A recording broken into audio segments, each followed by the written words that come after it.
All right. I want to be give by giving all praises, all honor, and all glory to Yahweh, Ba'ashem Yahushai, Ba'ashem Makakwadash. Want to say double honors to the apostles of Great Millstone that surely rule well, and salutations to the brothers out there that push this work out there in sincerity and in truth.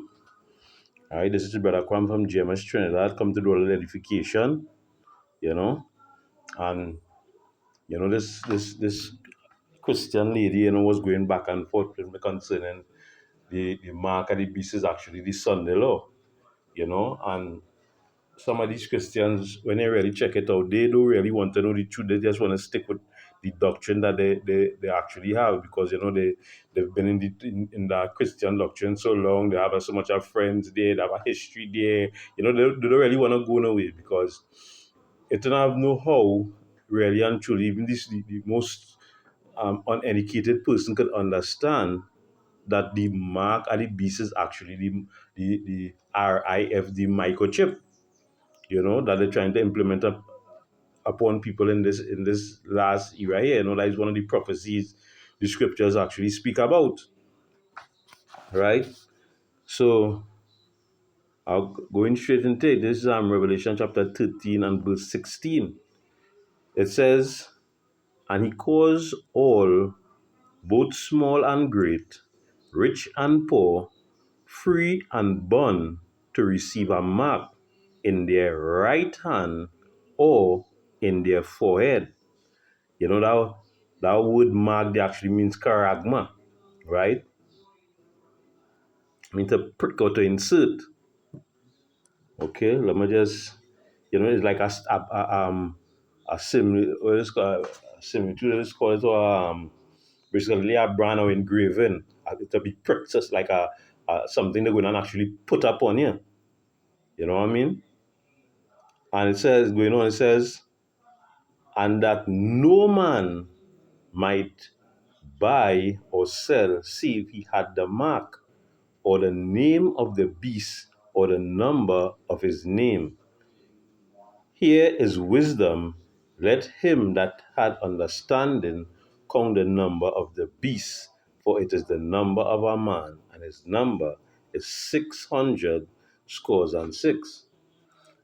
Right, so that mark that they come into pour upon this whole world, the scripture said it is given into the hand of the wicked. Just as the Most High, just as the elect also have to have a mark, but their mark would be a mark, a spiritual mark.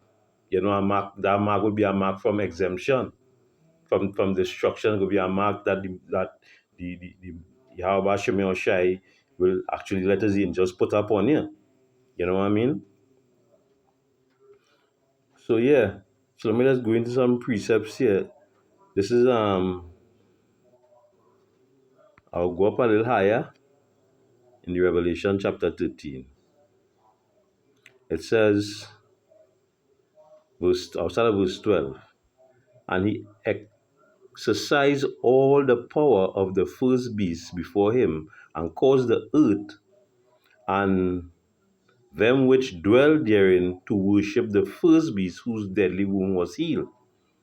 And he doeth great wonders, so that he make fire come down from heaven on the earth in the sight of men." Yeah, they're gonna do great. You're gonna see Esau Edom doing great wonders. He bring out a new thing they call the Neuralink, where you put in the chips in your head to make you see. You're gonna be doing great things. That you never seen in your life before. So the people will not get drawn to that wickedness. That sorcery, so to speak. Right? Verse 14 says, "And deceiveth them that dwell on the earth by means of those miracles." Right? So yeah, you go and do a lot of miracles, a lot of sorcery, you know. He going to make people actually who hand was this they had no movement in their hand. They're gonna start to move the hand. Who was crippled gonna start to walk. He gonna do a lot of miracles, but he gonna do miracles on the left hand side. These miracles not going to be, you know, how to say it. These miracles not going to be from the Yahweh Shemi Hoshai. They're going to be from the left hand side, right? Going on. saying to, I must start over, and deceived them that dwell on the earth by the means of those miracles which he had power to do in the sight of the beast, saying to them that dwell on the earth that they should make an image to the beast which had a wound by a sword, and they live. And he had power to give life unto the image of the beast, that the image of the beast should both speak and cause that as many as would not worship the image of the beast should be killed. So yeah, it could be just like in, not as the scripture said, there's nothing new under the sun. It happened in the time of Daniel, where they also worship the beast, they also bow down. You know, it happened many times. The in the book of Maccabees, the seven sons. You know what I mean? But if you worship that beast, crap will smoke your pipe, right?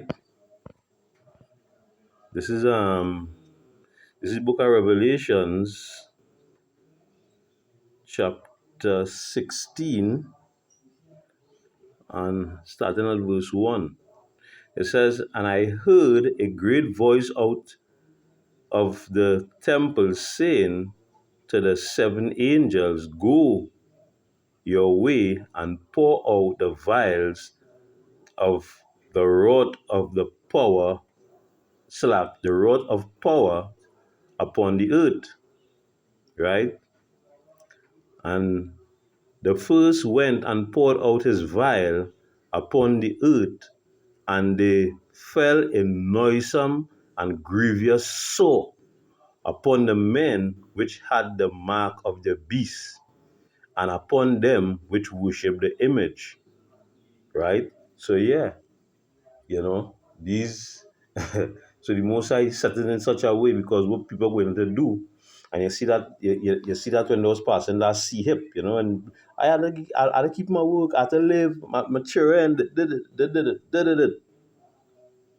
And the Most High really not on that. Like scripture say, set your heart are right, pay the things and mind on things above and not beneath. You know, you you gotta be in this last era we're coming on here is faith. Most High going to test people faith.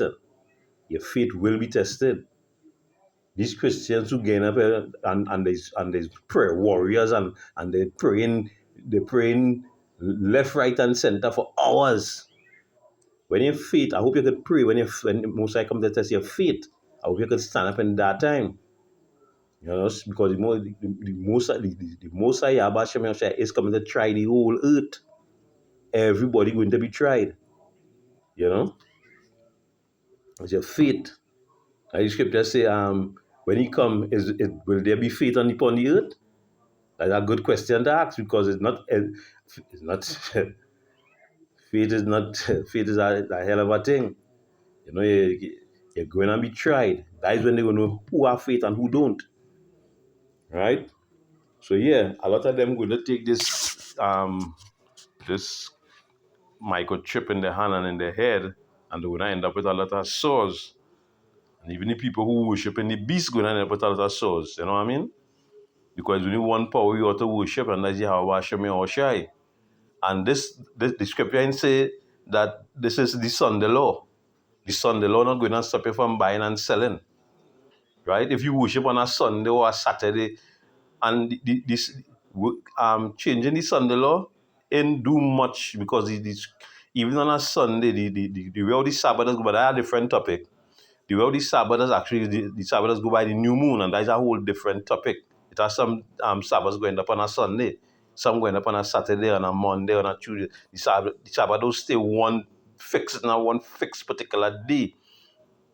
You understand? Because remember, we go by the Gregorian calendar, we do the Sabbath according to the new moon, right?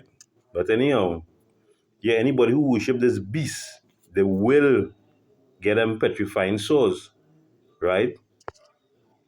It will get them petrifying so that it's no two ways about it, right? This is the book.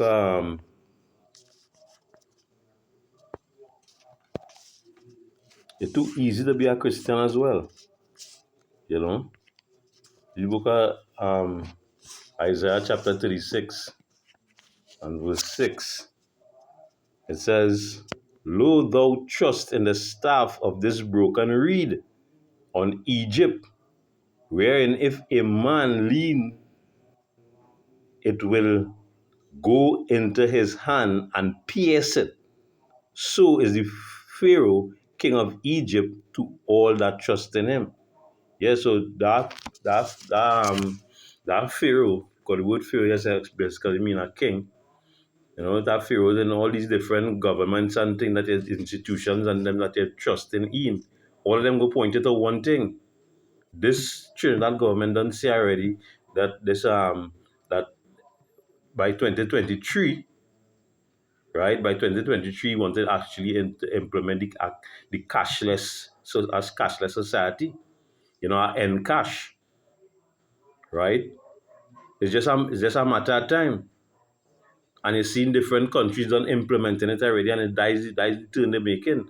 That is what they're trying to bring everything to the mark of the beast. This devil, according to Revelation chapter 12 and verse 12, say that, due to this man knew but he had a short time, so he just trying to implement all these different things as quick as possible. But hey, the elect want him to do it as quick as possible too. Because we fed up at this place anyway, you know? Right, so yeah. So easy being a Christian because Christians don't go by the things that the scriptures actually say, you know? But what the scriptures say, there is book of Acts chapter 5 and verse 29, right?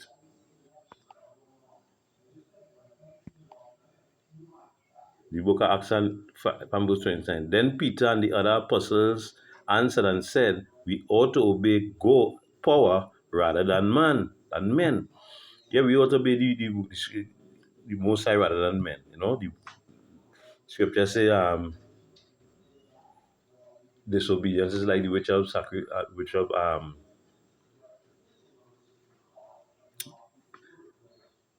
is it better to disobey than to it's better to obey than to okay. That's a paraphrase in it. Is the book of 1 Samuel 23 and 15? 15 and 23 select. Because Samuel chapter 15 and verse 23. Right? It says, "For rebellion is as the sin of witchcraft, and stubbornness is as iniquity and idolatry, because thou hast rejected the word of Yahweh Shem Yahushai, he will also reject thee from being king." Right? So yeah, obedience is the way. Most I see fed up at the blood of lambs and bullocks. To obey is better than sacrifice. Right? This is the book of Romans chapter 10 and verse 3. Right? The book of Romans chapter 10, verse 10 and verse 3. Outside of verse 2, it says, "For I bear them record that they have a zeal of power, but not according to knowledge." As that woman, she see the Sunday, Lord, she want to go to the Sunday, she worship on a Sunday, she worship on a Saturday. You know, it's lack of knowledge, right? It says, "For they being ignorant of God's righteousness and going about to establish their own righteousness, have not submitted themselves unto the righteousness of power." Right? Yeah, they ain't submitting themselves for the righteousness of the Most High Yahweh Shem Yahushai, because they're also coming away from the laws as well. They're putting the laws behind their back. The book of Matthew chapter, what is that? Matthew chapter 5 and 17, it says that the law is not going to be um, passed away. Matthew 5 and verse 17, let's bring that. Yeah, Matthew chapter 5 and verse 17 says, Think not that I am come to destroy the law or the prophets. I am not come to destroy, but to fulfill. For verily, verily, I say unto you, till heaven and earth pass, one jot or one tittle shall in no wise pass from the law till all be fulfilled. Yeah, and all is not fulfilled as yet. You know, we're seeing we're seeing them making moves with the electronic devices. You know, as the scripture say, we're not ignorant of his devices. We know the bullshit that this so-called um, Esau Edom on. You know, the wicked of the world, the devil that the Bible speaks about. We know the wickedness. We know the plans. You know, and they have the plans in motion for a while. But what the scriptures say, the Most High will basically cut them down. You know, I'm gonna get that. The book of Psalms, chapter 7. Verse 1. Psalms chapter 7. Right. Because Psalm chapter 7, verse 15. It says, He made a pit and dig it and is fallen into the ditch which he made.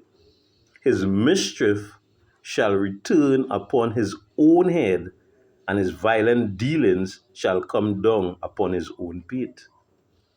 So yeah, is setting Esau Edom getting set up, you know, in a big trap. We think that's where he's setting a trap, you know, to keep the Most High children in his grasp, under his control. You have a next thing coming, right? So with that, I want to give all praises, all honor, and all glory to Yahweh, Bahasham Yahweh Shai, Bahasham Mokah Kodash. I want to say double honors to the apostles of Great Millstone that surely rule well. And salutation to the brothers that pushing this work out here in sincerity and in truth. His brother Kwan from GMS Trinidad saying Shalom.